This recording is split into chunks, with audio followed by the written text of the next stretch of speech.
Did you know that a killer once sent threatening letters to a summer camp before murdering 3 innocent girls? In 1977, Camp Scott in Oklahoma was supposed to be a safe place for Girl Scouts, but someone had been watching, waiting. On the first night of camp, 8-year-old Lori, 9-year-old Michelle, and 10-year-old Denise were found dead in their tent. They had been beaten and sexually assaulted by a predator who knew the camp layout perfectly. The killer moved through the darkness like a ghost. He left behind evidence that police would later contaminate and mishandle.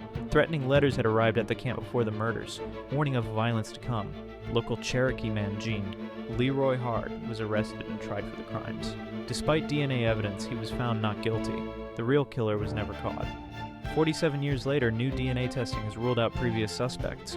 The case grows colder each year. 3 little girls went to summer camp and never came home. Their killer walks free, and the truth remains buried in the Oklahoma woods.